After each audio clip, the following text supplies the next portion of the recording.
muốn trả viêu đồ nè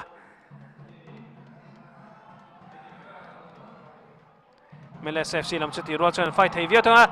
Saikhamakawn FC goal lệ ta à mấy rồi chú fall à man tắt mày nó referee cút thắc à red card zero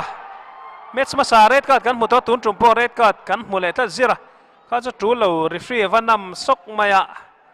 match mà sa lama po khan referee cút thắc ngang deu tai pha kan mu tun game apo are sa theo ai su mangai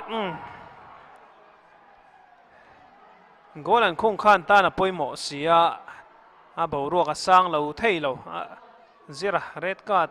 no chuania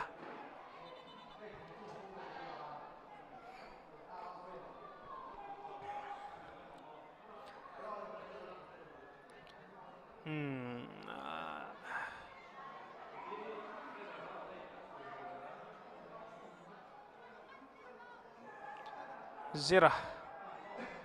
khel thaviawa mai ro chu red card choi tlat mai enon le chin la tu na thlenga ha ke khai chiang ani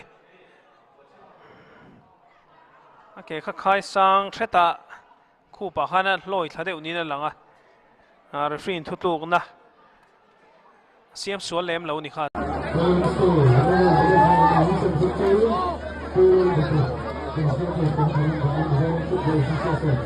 Thank you.